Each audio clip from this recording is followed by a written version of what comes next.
Well, I just want to extend a warm welcome again to everybody. Thank you for coming out to our second keynote for the Black Ecologies discussion series. It's really my great honor to introduce, the two scholars who are going to speak to us today. It's really my honor, and I'm thankful for everyone to spend your evening or your early afternoon with us this afternoon. We've organized this discussion series around three particular themes: extraction, disposability, and resistance. And I'm so excited about today's keynote that really gets into so many of these important topics, and also thinking about revolution, love, and kind of, world making.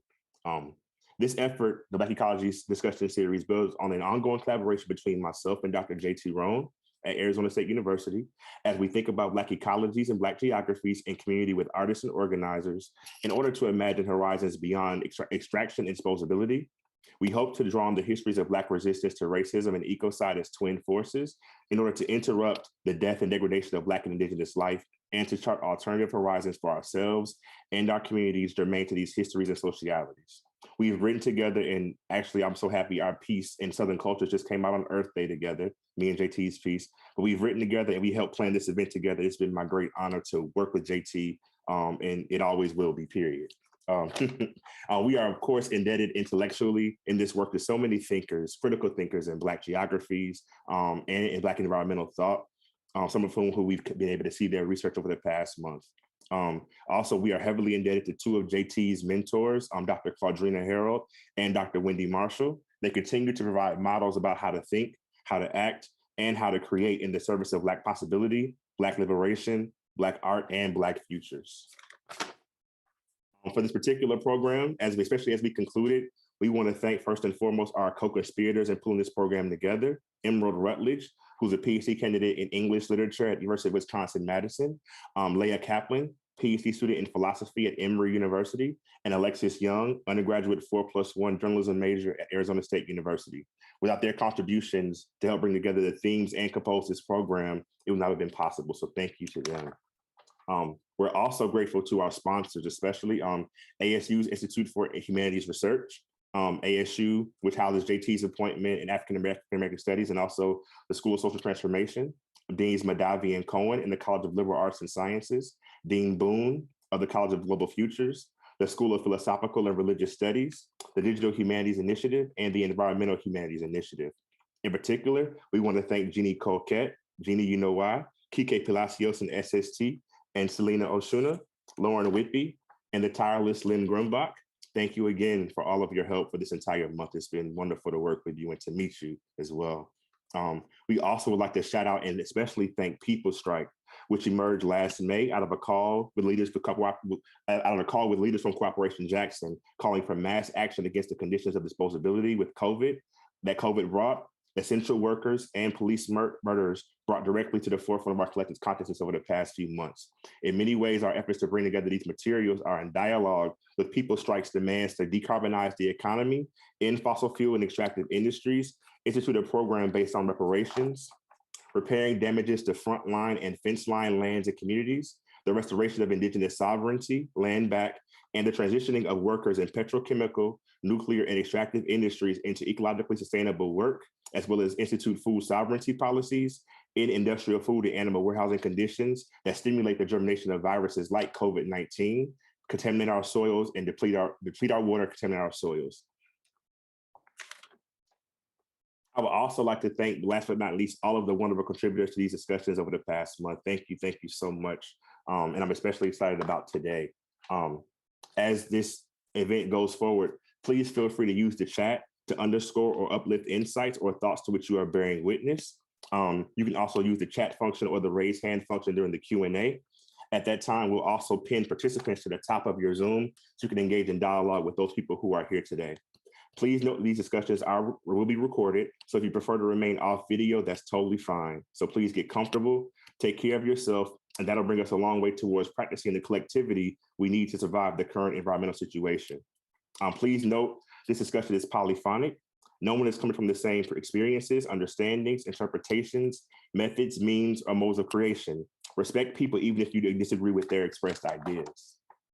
Automatic closed captioning has been implemented if you would like to activate it as well.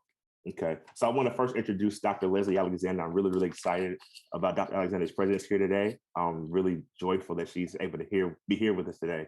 Dr. Leslie Alexander is Associate Professor in the School of Historical, Philosophical, and Religious Studies in the School of Social Transformation at Arizona State University. Professor Alexander specializes in early African American and African diaspora history, particularly late 18th and early 19th century Black culture, political consciousness, and resistance movements. Dr. Alexander's forthcoming book, Fear of a Black Republic, African Americans, Haiti, and the Birth of Black Internationalism, explores how Haitian independence influenced the rise of Black internationalism in the United States. Professor Alexander's work has been supported by the Ford Foundation, and she is the immediate past president of the Association for the Study of the Worldwide African Diaspora, ASWAD, and is an executive council member on the National Council for Black Studies. She also serves on the advisory councils for the Journal of African American History, the Black Scholar, the International Journal for Africana Studies, and the Harvey Goldberg Series for Understanding and Teaching History. So again, a warm welcome to Dr. Leslie Alexander. Thank you for being here today. Thank you. Thank you so much for having me. I just really feel honored that you invited me to participate. I have such extraordinary respect for the work that you all do, and I'm just really excited for today's conversation. I have the great pleasure of introducing our speaker today, who is Dr. Ashanté Reese. She is an assistant professor of African and African diaspora studies at the University of Texas at Austin. She earned her PhD in anthropology from American University in 2015, and she also holds a Bachelor of Arts in History with a minor in African American Studies from Trinity University in San Antonio, Texas. Broadly speaking, Dr. Reese works at the intersection of critical food studies and Black geographies, examining the ways Black people produce and navigate food-related spaces and places in the context of anti-Blackness. Animated by the question, who and what survives? Much of Dr. Reese's work has focused on the everyday strategies Black people employ while navigating inequity. Her first book, Black Food Geographies, Race, Self-Reliance, and Food Access in Washington, D.C., takes up these themes through an ethnographic exploration of anti-Blackness and food access. Black Food Geographies won the 2020 Best Monograph Award from the Association for the Study of Food and Society. Her second book, Black Food Matters, Racial Justice in the Wake of Food Justice, is a collection co-edited with Hanna Garth that explores the geographic, social, and cultural dimensions of food in Black life across the US. Currently, Dr. Reese is working on a new project that explores the continuity of plantation geographies and abolitionist possibilities within rural and urban food systems vis-a-vis the Texas Department of Criminal Justice's agribusiness sector.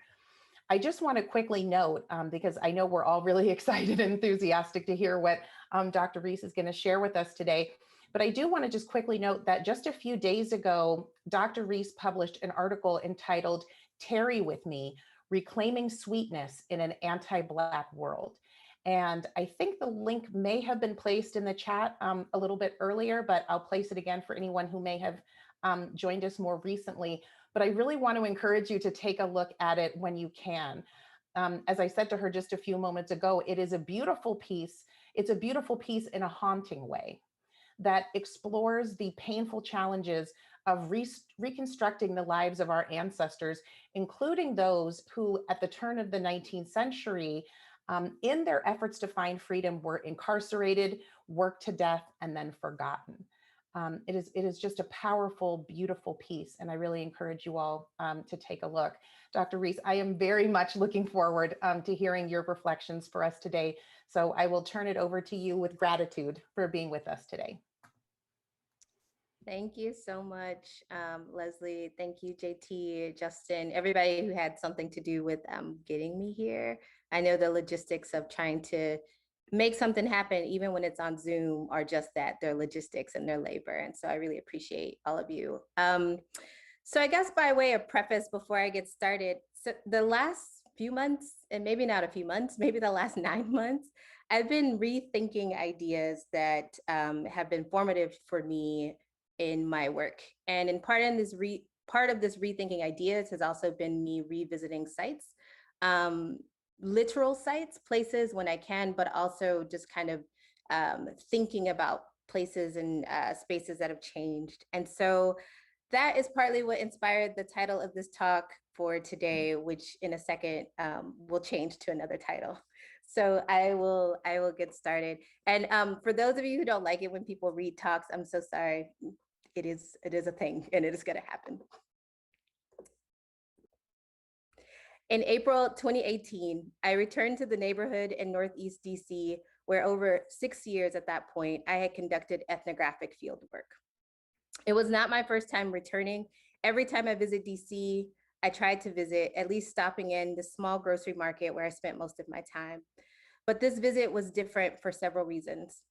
It was the first time that I was in the city since the passing of the grocery market's owner, the person who assumes the pseudonym Mr. Jones in Black Food Geographies. He had passed away a few months prior in January, and it was a loss that I was still making sense of. I knew that he had been sick because on one occasion, he told me about an extended hospital visit. I noticed that his stamina was lower than usual, but I did not think it was my place to ask, and he told me no more details than those necessary to convey that he was recovering. I was, like always, happy to see him, though I did not know it would be my last time seeing him on this earthly plane. The second reason it was different was because I wasn't alone. Part of my visit in April was to share my research with a journalist who was writing a story about food, self-reliance, and community. We'd spent 6 hours together that day, first sharing lunch and talking about my research, and then driving over to the neighborhood so that I could show him significant places and recount some of my days walking the streets and meeting new people. When we got there, I first took him to the grocery market. Everything on the outside looked the same. It retained the same signage, the same well-swept street corner, and the same bars on the window. I was nervous. I had not been in the store without Mr. Jones being there. I didn't know how it would feel, but I thought I was prepared. I wasn't. When we entered the store, me first and the journalist following, I stopped and I gasped. The space had a completely different configuration. The counter where Mr. Jones used to sit and people watch or give me unwanted advice about dating had been replaced by shelves. The makeshift bench in the window where I would sit, or in this case, my student is sitting, while listening to all of this advice was gone. In fact, the window was not visible at all. Instead, there was an enclosed space with bulletproof glass standing between me and the cashier behind it. Presumably responding to my gasp and me being frozen in place, the person behind it stood to ask if I needed help. No, I shook my head quickly, but I used to come here a lot. The owner was my friend. Fearing that I would become uncontrollably emotional in front of this journalist who was recording my every move, I walked outside for some air, mumbling something about not being prepared for that experience. In that moment, I was completely overtaken and overwhelmed by grief, having not expected to feel a double loss, that of Mr. Jones and then that of the store itself. I stood outside for a moment, arrested and stalled by my acute awareness of the journalist and his tape recorder. If I was gonna fall apart, it was not gonna be then. My heart was broken, but my conditioning to keep everything together in the presence of mixed company kicked in, such that I could not be present with my own heartbreak. So I jotted down a few notes, took a deep breath, and directed the reporter to the next stop. Pound sets, something reused or altered, but still bearing visible traces of its earlier form. We left the store heading to a second spot I'd written about in my book, a community garden at a public housing project. We meandered the streets with me pointing out important sites, and when we arrived at the garden, my breath again stolen away. Enclosed in a courtyard where the garden used to be was only freshly mowed grass, no raised beds, no fruit trees on the hillside. And for the second time in less than 20 minutes, I encountered a space that felt so significant to me and people that I loved that no longer existed. I tried to contact one of the gardeners who used to tend the garden, but got no response. And around us, people in the community watched me walk around this empty space with a white man journalist following behind me. I wondered if they thought and wondered what I was looking for. In the moment, still overwhelmed, I was also profoundly disoriented as the space that I'd come to know no longer existed in the ways that I'd known it. In the moments and days that followed, I racked my brain trying to reconstruct Mr. Jones's store, something separate from the store that I had entered with the journalist. Over several months to come, I would wonder, what do we do with memories in the wake of spatial loss? How do they help to reconstruct places that may only live in the stories that we tell? And then finally, what am I to make of this archive of photos and audio of places and people that no longer exist?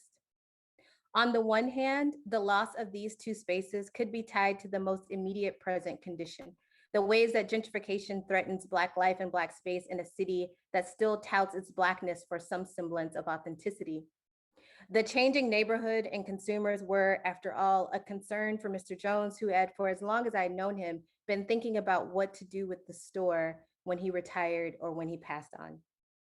The slow but steady removal of families from the housing projects, the boarded up windows that signaled their departures to make way for new development, was in part what made the garden one of radical possibility, because the gardeners tended to it despite knowing that they would have to relocate one day. The gardeners intended, as Ms. Johnson said, to keep on flourishing. Ephemeral, lasting only a short time. All of this is true about gentrification, but that's not what I'm here to talk about. The garden and Mr. Jones's store were two living experiments in freedom, living experiments in how freedom gets lived out within and through mundane everyday practices, like maintaining a Black-owned store across 2 generations and saving and planting seeds on stolen land that would soon be revitalized. This garden and this store expose the limits of subjecting Black space to traditional knowledges and measurements that are typically used in geography. They are examples of why terms like food desert continue to do the anti-Black work of erasure, because they fail to see the imaginative, creative, and everyday ways Black people make lives. And it ignores the palimpsests that show up again and again and again in place and across time. Black food geographies both reveal the uncertainty of space and the terrain of political struggle itself. Black places that no longer exist in a material sense are important not only because of how they disappear, but also because of how they force us to contend with memory as an alternative geography that inform residents' engagement with the city, and also researchers' understandings of what remains. This is part of the problem of talking about gentrification writ large. At that scale, it loses the granular and presumes that what will happen to spaces like the garden and the store are already predetermined. But I think Grace, that imagining and practicing, refuses to believe such. At that scale, it is hard to see Black livingness as a fugitive practice or a practice that reimagines and ruptures.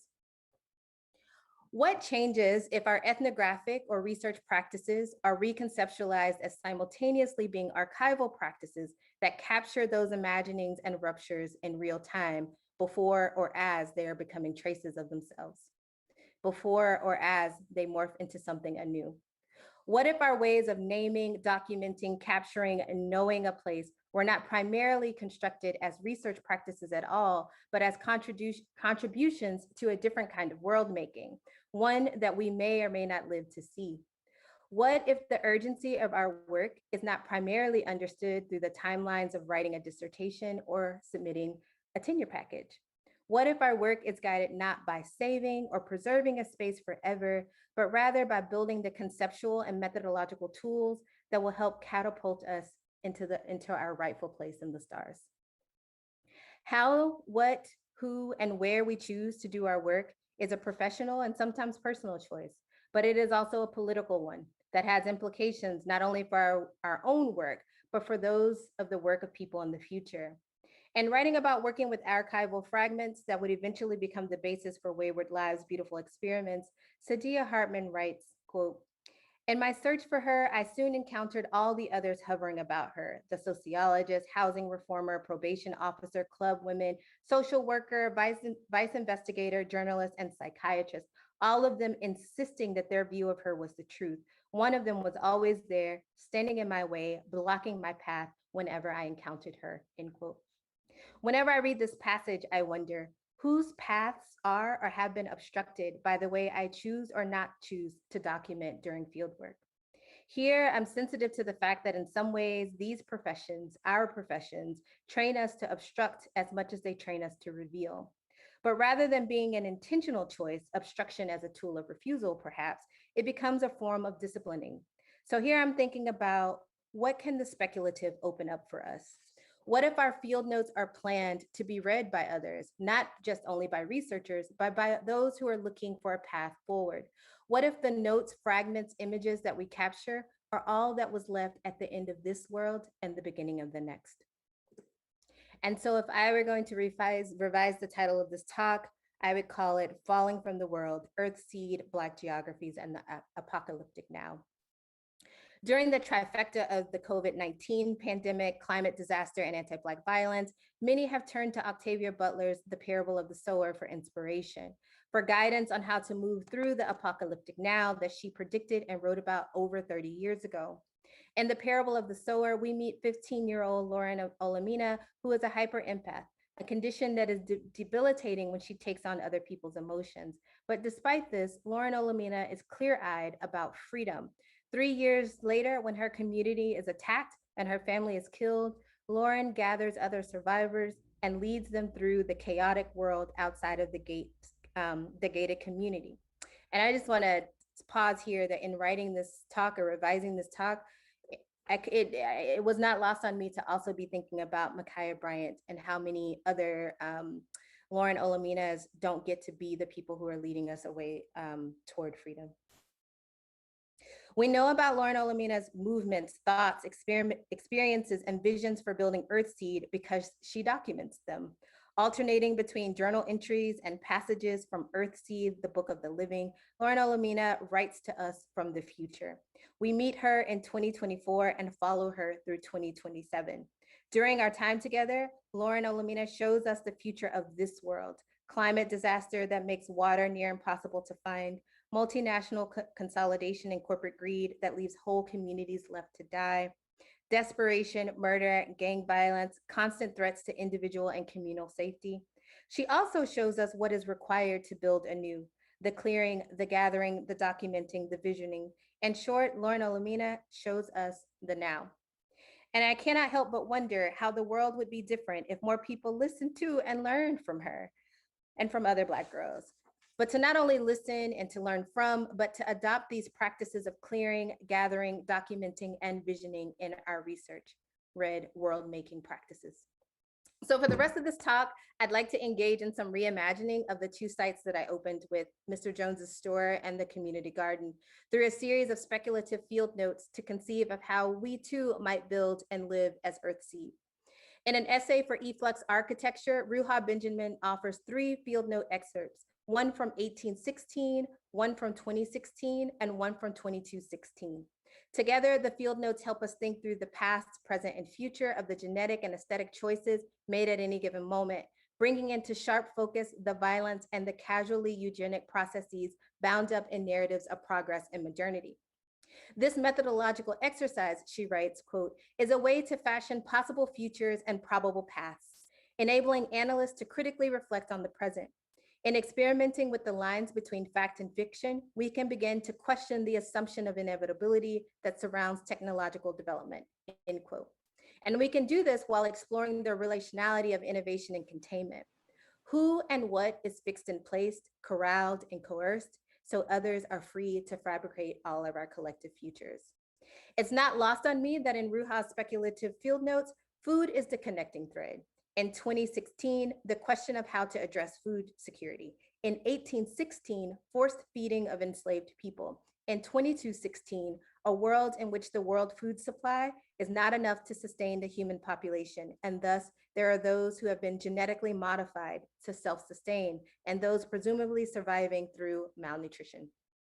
At its core, the apocalyptic world that Benjamin writes does not look very different from the apocalyptic world of the now, though in the now we still have time, or maybe at least just a little hope, in refusing and rupturing the preventable deaths and suffering that capitalism produces.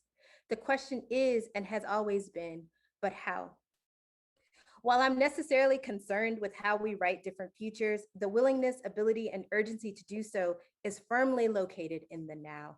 And the future we're writing towards is not so mythical as it may have felt to readers 30 years ago when Octavia Butler published The Parable of the Sower. It is also not a perfect not so perfect that it is a world without sorrow. I'm thinking more in line with Tina Camp's Black feminist mapping of the grammar of Black futurity, which she defines in the tense of the future real conditional. To put that succinctly, Camp theorizes futurity in the tense of that which will have had to happen to make Y possible. Near the end of Listening to Images, Camp poses these questions.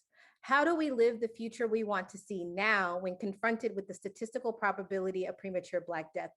How do we create an alternative future by living both the future we want to see while inhabiting its potential foreclosure at the same time? Where Listening to Images ends with these unanswered questions is where my reimagining begins in an effort to think through methodological challenges of the now. These field notes that I'll share reimagine the relationship between Lauren Olamina's conceptualization of Earthseed, my own field work between 2012 and 2016, and the future in hopes that we might reconfigure the work that we do in the present moment. They are a conversation between Lauren, me, and an ethnographer / archivist / Earthseeder in the future, however they might define themselves. They are one instantiation of what is possible if the field notes or research that we collect were freely available, given over to the community and held in a library or a public archive or some time capsule for the express purpose of building new worlds. So for the rest of this talk, all of us who are here, we are Earthseed. What I have talked about as palimpsests and ephemerality are not novel or new. They're essential to our beliefs, to how we understand space and how we understand how we might survive.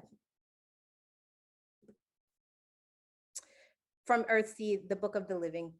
Belief initiates and guides action, or it does nothing. It's an excerpt from a field note in 2013. You have an excerpt on the screen, and I'm going to read a little bit more than this. Okay, back to Mr. Harris's home. When we opened the door, first thing I said was, wow, this man has turned his apartment into a greenhouse. Plants in recycled plastic jug containers, planters and seeds and leaves in recycled plastic Jell-O fruit containers, crowding the single window in his living room. He's growing various peppers, tomatoes, lemon trees, orange trees, and a pine tree, all in his apartment. There are 5 exclamation points here in my field note. He's also growing a plant that he's calling, called the mother's tongue, though he's not sure if that's the proper name for it. He started those plants from a cutting he took from his grandmother's garden, the person who taught him about gardening. One of his neighbors was so excited about the garden at the project, he ordered seeds from China. Neither he nor his neighbor know what those seeds are, and when I Googled it, I came up with nothing. Anyway, it's amazing. He told me they tried to get funding for a greenhouse, but did not receive it. So what was the next best thing? He cares for each plant in his own home, moving them around to get more light, watering them, repotting them. The plants spill over into his kitchen. And I wonder, does he have any space to cook? Mr. Harris recycles plastic containers and uses them as planters. The gardeners compost. They save the seeds from peppers and apples and oranges, and those have been used to plant the current crop.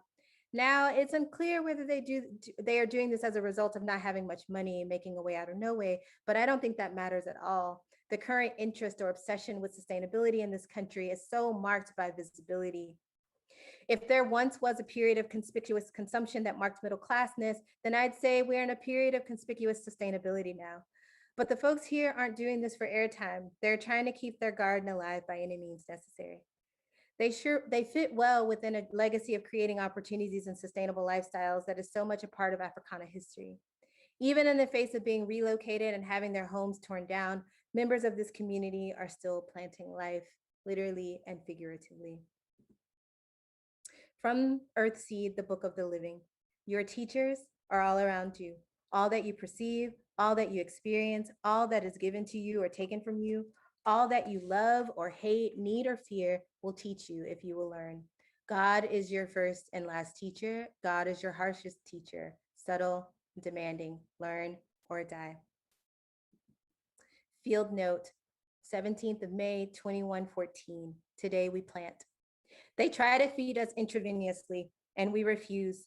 They laugh, but we still refuse. They think that we do not know that there are other ways. They think that we do not remember that food grows in the ground, not only in labs. They talk about efficiency. They tell us we do not have to be hungry. This is the one point on which we agree. We do not have to be hungry, and we will not be. The books and guides that teach people how to grow food on their own have all been destroyed, except the ones that we have. Our ancestors who were growers saved seeds, and some others documented their practices. Some artists created art with seeds, which turned out to be a good thing because they were hidden in plain sight. About 100 years ago, researchers, writers, artists, and activists began creating archives outside of traditional institutions, collecting and storing things in vessels buried in underground. That is why we have the seeds and know what to do with them. We dug those up, and along with the knowledge of the elders who still live, we have planted. Harvest soon comes. From Earthseed, the Book of the Living. Once or twice each week, a gathering of Earthseed is a good and necessary thing. It vents emotion, then quiets the mind. It focuses attention, strengthens purpose, and unifies people. Fieldnote, 17th of May, 2014, the farmer's market. I wasn't sure what to expect. I had not been to Marvin Gaye's Park or that part of Deanwood in general. When we drove up, my partner asked, "Is this it?" There was a building to our left that had some people milling around, and I said, "I think so." So we parked and we hopped out of the car. Andrea had suggested that we walk inside to see the artwork there. It was called The Visual Harvest. There was a sign describing the exhibit as "The Visual Harvest is a collection of art from artists who are communally minded, environmentally friendly, and visually intrigued." The art represented in this exhibition is that of what harvest really is, a pulling together of community to celebrate life. Our favorite piece looked to be an African woman with a baby on her back. The artwork looked like it was made from seeds. As we were walking out of the room with the artwork, we ran into who we came to know as Christine. She walked up to introduce herself, and since she seemed like someone who was in charge, I assumed that she was the woman who I had been in contact with. I introduced myself, said we had been emailing, and then we embraced. This is what I like about Black people. We love to hug. The event was marketed as a farmer's market, but there were more vendors than actual produce. Vendors, vegetables or otherwise, could participate free of charge, an experiment to both increase participation and to reduce the barriers to access. Strawberries, watermelons, potatoes, bell peppers, and apples rounded out the produce that was available for the day, which in my estimation wasn't very much. The organizer, who I met for the first time, talked about people who were hanging out in the park. She mentioned that some of the men bought most of the strawberries, at least $20 worth. As we were getting ready to leave, a man who appeared to be intoxicated in one way or another came over from the park to buy an apple. The organizers and the vendors welcomed him and others, and it was nice to see them not ignoring or pretending that the park, the site of a former well-known open-air drug market, was not also part of the community. Food is just the glue, they said. It's the nexus between culture, music, and health. Earthseed, the Book of the Living. All that you touch, you change. All that you change, changes you. The only lasting truth is change. God is change. 16th of April, 2214, Fieldnote, and to survive. There is no more space to build. Here on this bridge between Starshine and Clay, one cannot buy more space.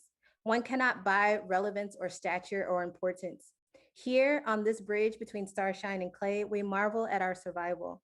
The elders say the end of the world was not sudden, but that is hard for me to believe. One day we were there, and today we are here trying to make a way out of no way, but they tell us that it took years for Monsanto to own the patents to almost every seed that exists, except the ones that are held by us, of course, and our indigenous kin. They say we only have those because of something called the seed swap back then. They also tell us that the Gates Corporation didn't always own 85% of the arable land in the world, that they first made people believe that they cared about others through modernizing the world through technology, and then through philanthropy. And one day, everyone looked up and they were just buying land.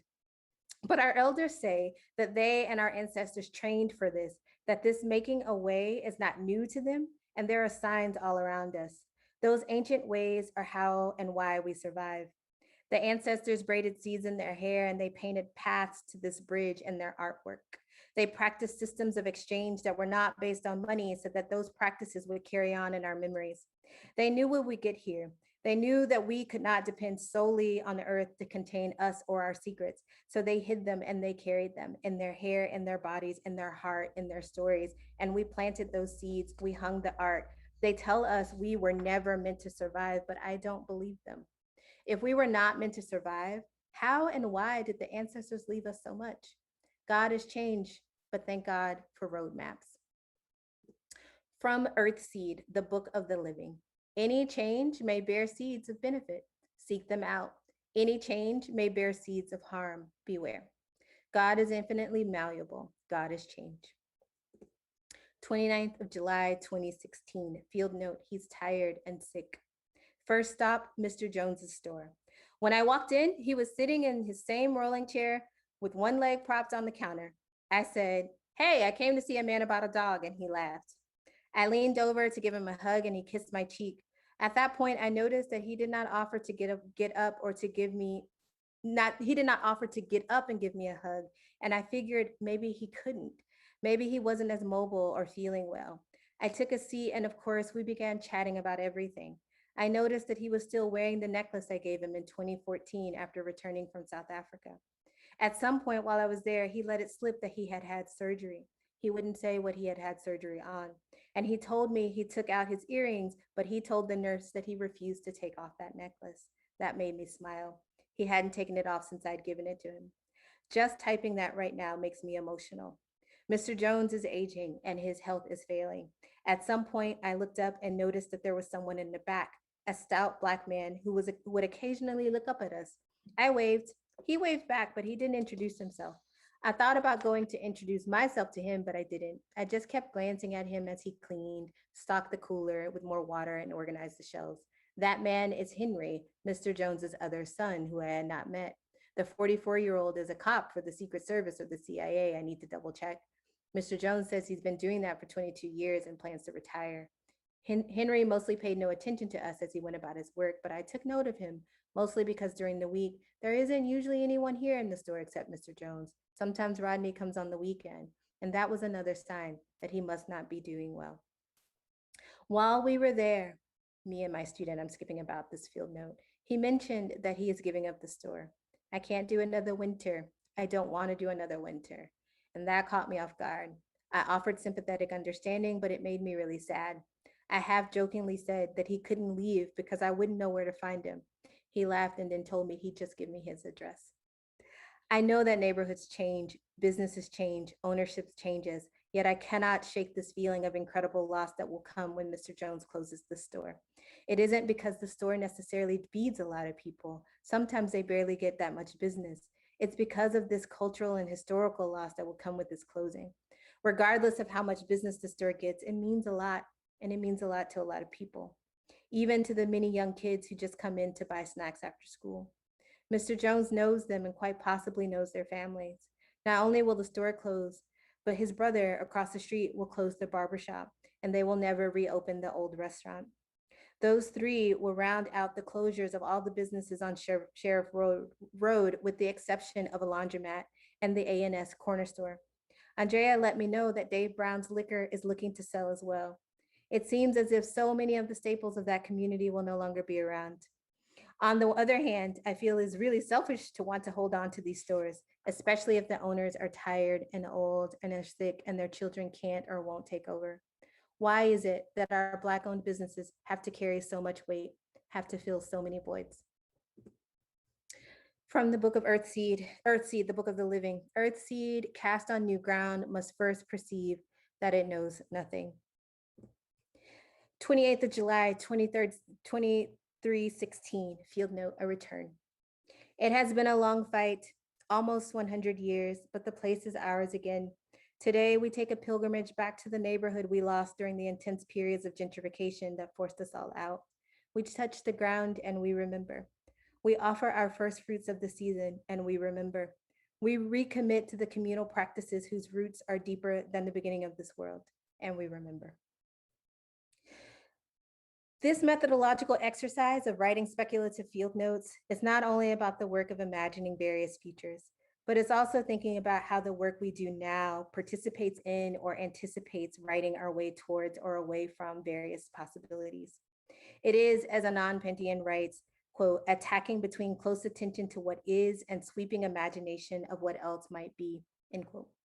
In my engagement with this practice, I've not chosen to write futures where there is no hardship, no loss, no pain, and no inequity. Instead, I'm thinking about the consequences of the apocalyptic now, a world where billionaires like Bill Gates steadily purchase farmland and Monsanto patent seeds, for example, alongside the question, what do the food and communal practices I observed and recorded during my fieldwork look like in the future? What lives does it make possible? I want to think about how imagining a world 100 or 200 years into the future opens up possibilities for thinking about today or now and how we orient our research and writing practices. From Earthseed, the Book of the Living, the destiny of Earthseed is to take root amongst the stars. In 2025, Lauren Olamina writes, I don't know how it will happen or when it will happen. There's so much to do before it can ever begin. I guess that's to be expected. There's always a lot to do before you go to heaven. And so I write back to her from the past, 26th of April, 2021. Lauren, I wish I could say that on a global scale, we're doing things differently, such as to avoid the catastrophes that you experienced in 2024, but we're not. Instead, I fear things will get much worse before they get better. Just last week, we lost a beautiful Black girl who should still be here, changing the world with her creativity.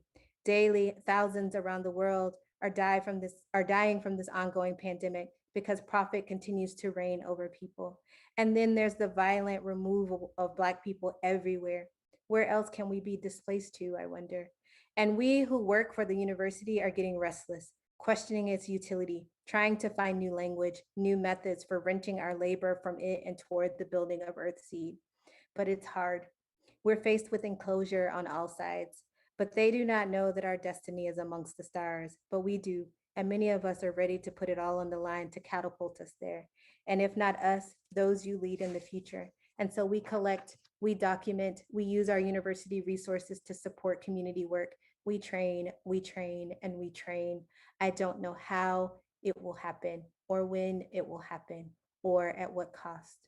But from the book of Earthseed, we are Earthseed. We are flesh, self-aware, questioning, problem-solving flesh.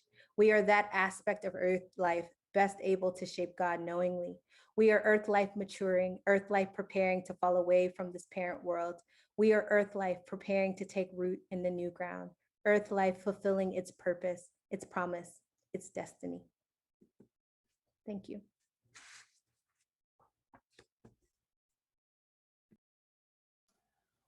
Wow. I'm sure I am not the only one. Yeah, first, can we have some, that was, I feel like I had to, I realized I'm the moderator, but I needed a moment to process all of that and take that in. As I said at the beginning, for those of you who have not read Dr. Reese's writing, you can see how beautiful and powerful and extraordinarily powerful and haunting it is. Thank you so much for helping us. I am a huge Octavia Butler fan. So it was just beautiful to have you take us back to her work and to the personality and the character of Lauren Olamina, and to have us think about how we can creatively imagine ourselves now and into the future as Earthseed. So thank you so much for your presentation.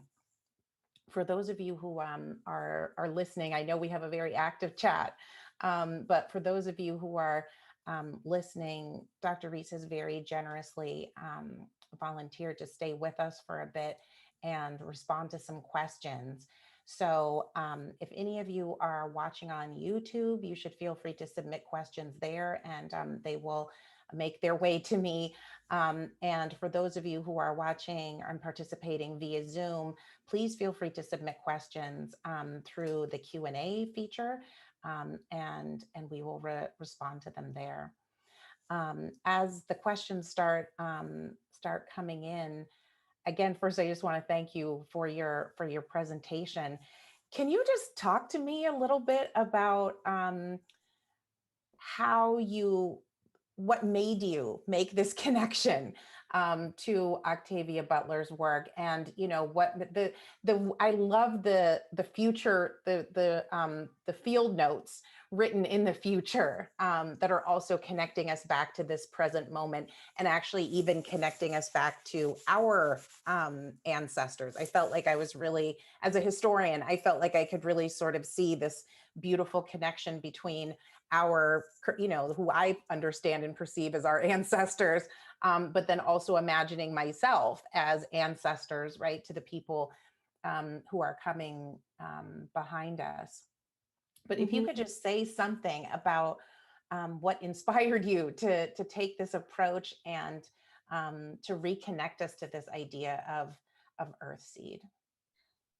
Yeah, as I mentioned in the talk, I was first kind of introduced to this idea of speculative field notes through Ruha Benjamin. I saw her do a presentation like 3 years ago, and it never left me. I was like, this is really cool, but not just because it's cool and new, but like it made me think quite differently around why we're doing what we're doing in the present, and how much impact ripples that it's already creating for futures that we cannot even see. And so I've been thinking about that. And then in thinking about what she did, I was also thinking, but the work that, so I've been, like I said at the beginning, I've been rethinking a lot of spaces and the work that I've been doing. And I think that's kind of a blessing and a privilege of having published a book that's out, and then I have some space to really rethink. And I think in that rethinking, I was just caught up in the idea of how much loss, both, in the current moment of the pandemic, but also like who I call Mr. Jones in this and in the book, has passed on, but so have so many other people who I knew during research time. And I do not believe that when people die, they are forgotten. Fundamentally, I do not believe that. And so I was trying to think about what is true about places then? If I believe that about people, do I also believe that about places? So then I was thinking about, how do we see traces of places that no longer exist? And I can't remember how I got back to Octavia Butler, but when I did, I was like, oh, that makes a lot of sense. And then I was thinking about how people have been rereading the parable of the sower, and I'm like, but y'all just reading this like this is fiction. Like, this is a handbook. Like, we need to be reading this like a handbook for how we can think about life and anticipate some of the struggles of making the life of the new world.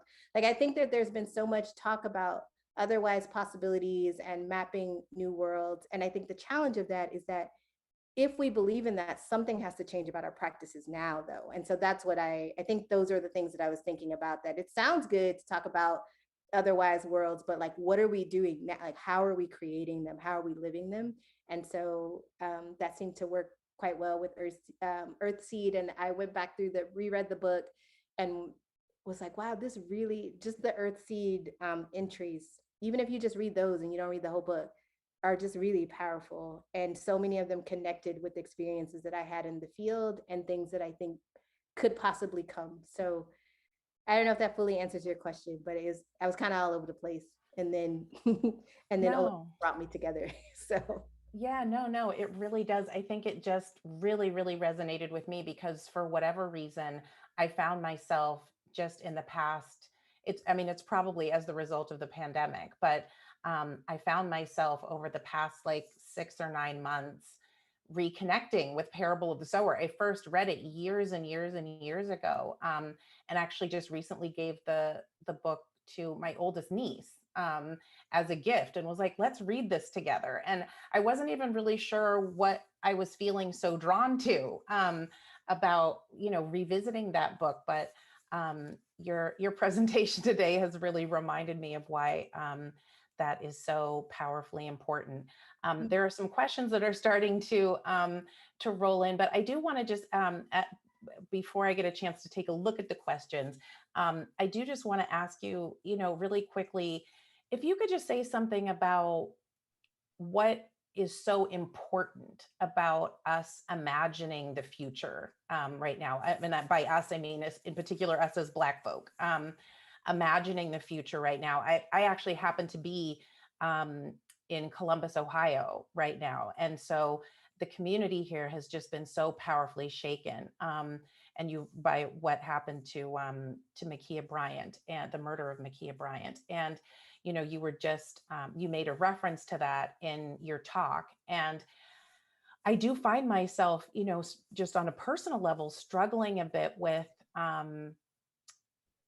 I believe it is so important that we remain hopeful, that we focus on joy, you know, that we return to what sustains us.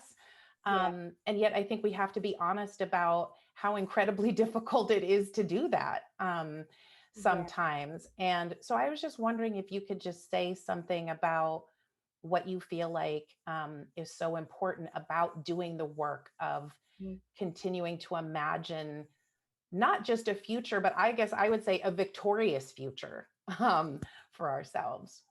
Yeah, I think, you know, when you were talking, I was thinking about part of the work of capitalism and anti-Black violence is that this kind of, I mean, it's a robbing of the imagination, right? So my first thought was like, we imagine because it's our birthright to imagine. Like it is. I mean, I am not someone who's a child psychologist, like, maybe you can tell me if this is true, but I think that like one of the first things that you start to do is make up worlds, you know, when you're younger. And I think about, you know, childhood me who used to read to cows and didn't think anything of it because they were my first students, right? And like I'm outside reading books to cows, which sounds ridiculous to me now, but it was this kind of way that I can imagine this world different, that world differently. Reading to those cows meant that like I was in a classroom, not on a dirt road in the country. It was a completely different space, right? And I think about that a lot, not just because I've chosen to teach, but because something about imagining gave me such a singular focus on something that I could literally see, right? And I could touch it, not in the way that we can, you know, not necessarily in the physical way, but I felt touched by it, maybe I should say. And I think there's something powerful about that. I also, okay, what I'm gonna say might, okay. So I think the thing about like imagining futures, when I was writing this, it's not that I don't want there to be a world without sorrow, I do, but I think we already foreclose possibilities when we assume that a victorious future looks like X. And so what I was trying to write to, or what I'm trying to think through is there some sense of like self-determination that exists even if the whole world still stays the way that it is.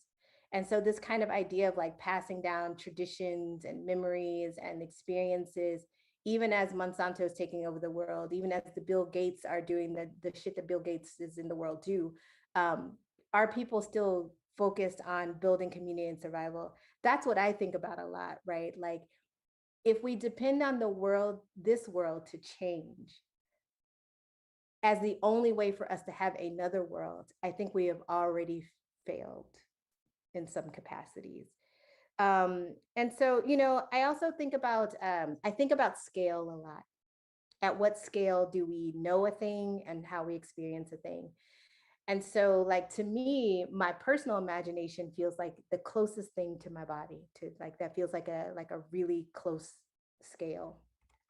And I think about like what happens when I join my kind of what I'm imagining and thinking about with what other people are imagining and thinking about. And I think about how that builds different scales, right? So I guess I'm just saying that like this kind of joy or love or care that we talk about, I don't know that it has to always be at such a scale that it is not close into your body, your community, the people that you're connected to. And even if it is, if we're all doing that, I think that still has ripple effects, right? I think that there's something about the nation state. Well, there's a lot of fucked up things about the nation state, but one of the things that it does too is presume that for change to be meaningful, it has to happen at that level. And I kind of wanted to question that. I do question that. I don't believe that. And I think the work that I've done with communities show that I don't, show that we can't believe that, right? Like literally the people were working and building this garden as their neighbors were being forced to relocate to live somewhere else. I don't know, like that just is always a powerful thing to me to see if you can imagine this, like we're gardening, and in the background, you literally see boarded up buildings, and they could see that every day. And so to persist and to try to like still insist on life, I think is the work. And I think, you know, imagination is one catalyst for us to do that. Yeah, I really love that. And I love the you know, the framing of that around like the insistence, right, on embracing our lives, and embracing the joy. I'm have been working on this project recently, looking at sort of the historical origins of the policing of our communities, going all the way back to you know, the era of enslavement, and came across this law, this from like 1813, that explicitly outlawed demonstrations of Black joy. You know, it's actually written into the legal codes. And it was so chilling for me, because what I first sort of stuck on was, what exactly is it that is so threatening about our expressions of joy that you feel like you have to outlaw them? But more recently, I've been moving to the point of it's a reminder to me of how important it is that we do it. You know, like beyond the point of why it's so threatening to them, it's a reminder of how that it is threatening, that there is something just on an existential level that is extraordinarily powerful about our willingness to be joyful under the most horrific of circumstances, and our insistence, you know, as you were saying, our insistence on being joyful and imagining a future for ourselves, a victorious future for ourselves under the most unimaginable, horrific of circumstances. And so I've almost gotten to the point where I don't even care why it's so threatening to them. It's just a reminder to me of how important it is we do it. I was gonna say, Leslie, like, you know, we were talking about joy, and I was just thinking about like life has to be tended to. That's the phrase that was coming to my brain. And I don't think I want a world where life doesn't have to be tended to, right? And so like even if all these other things change, even if like there's these big sweeping structural changes, and I mean I think we should always be trying to fight for some of those, that doesn't change the fact that we still have to tend to life and the living.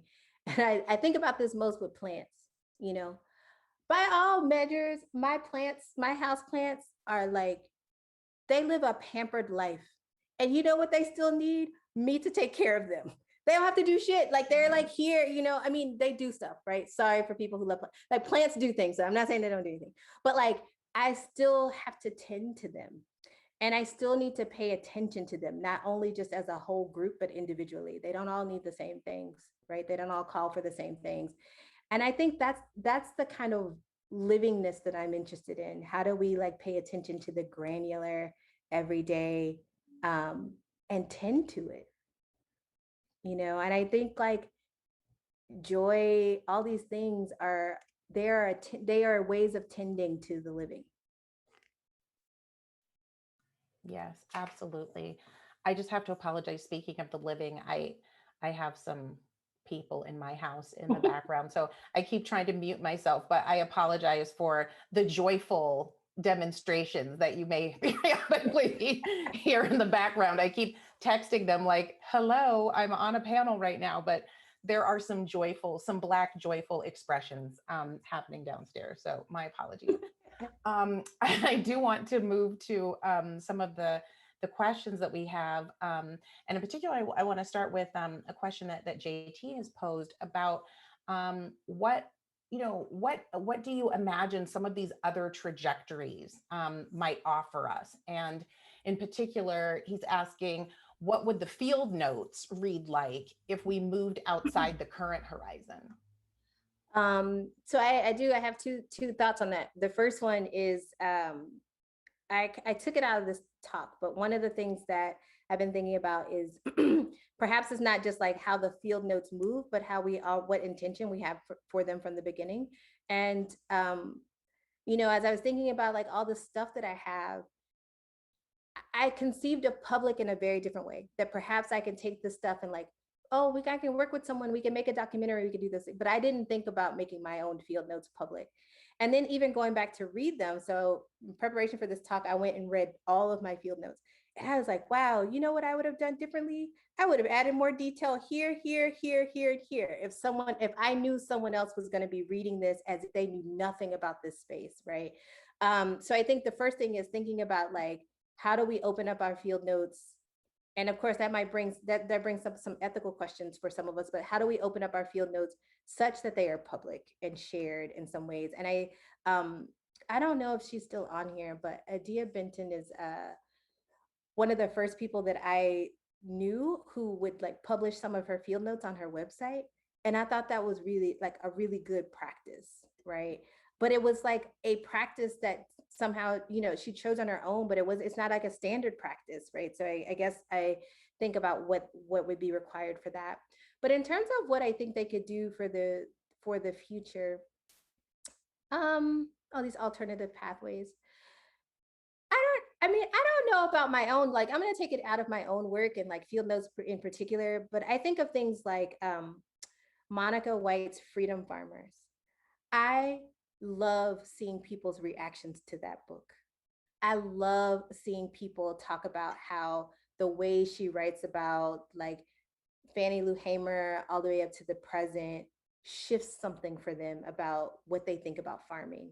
And to me, I wonder if that's possible when we think about just even the raw data that we're collecting. Like that's the book, that's what she put together. But I think if my field notes and stuff, if I had conceived of them as being public, someone could have created something else besides the book that I created with this material, right? So I guess like I am getting at, I don't know that it is up to me or us to decide what futures.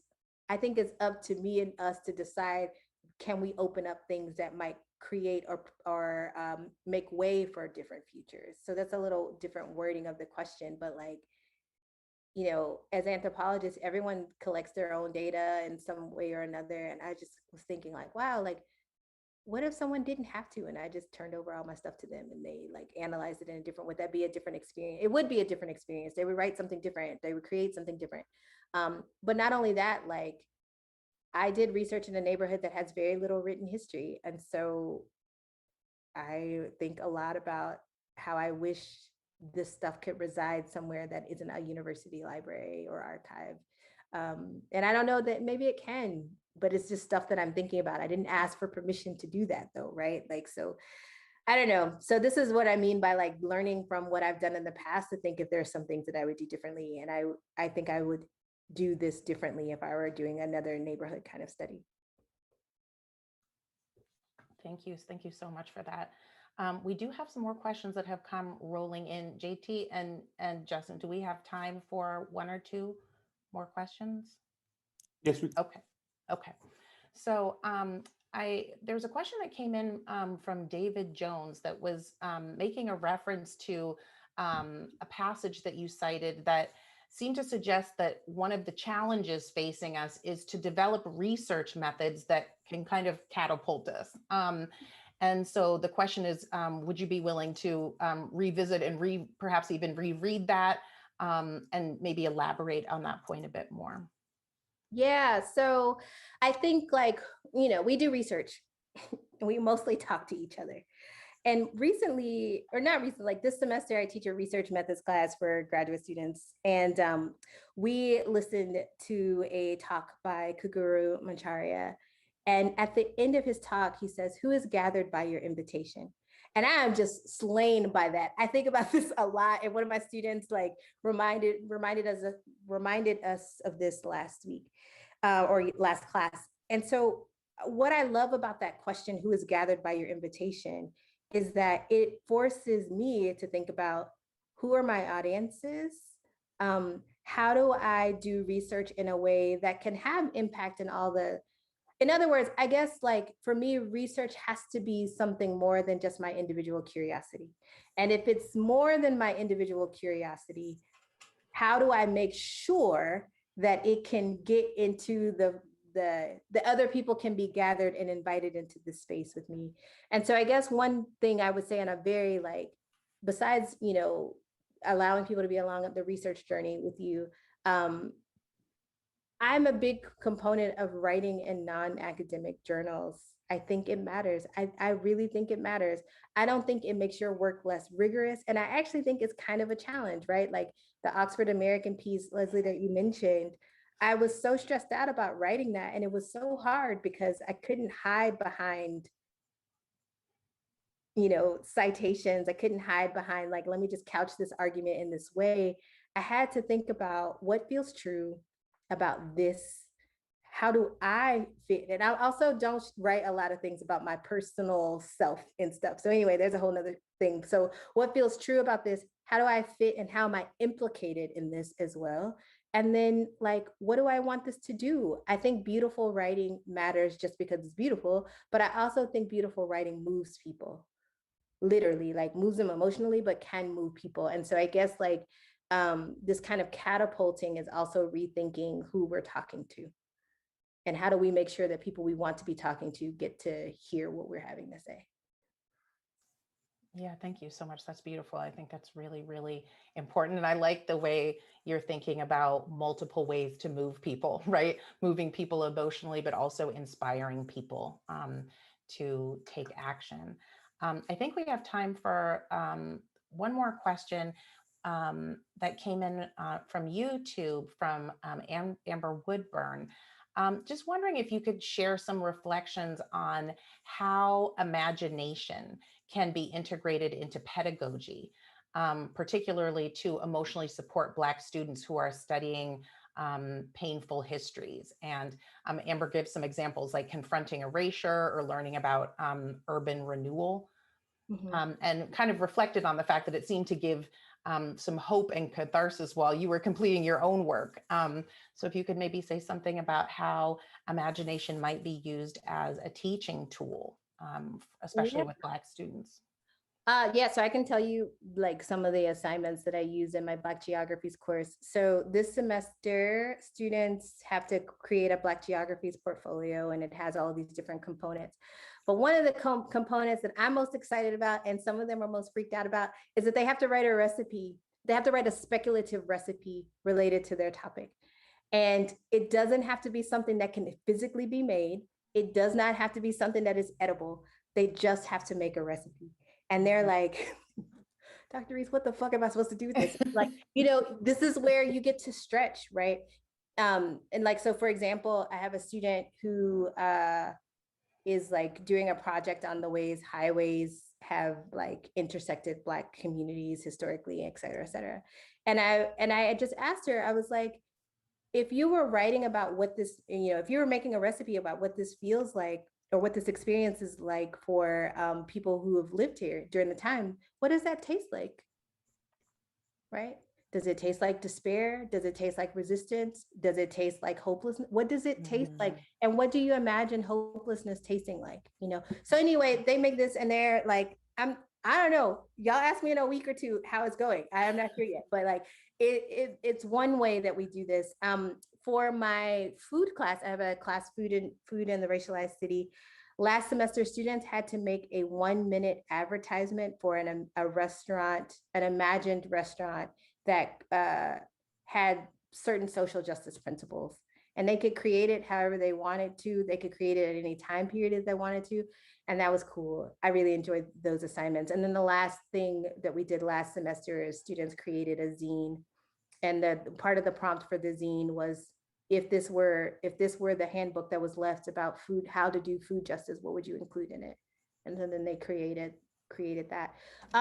So I guess one last thing I want to say about this is that a lot of the practices around imagining imagination that I use in my class necessarily are public facing.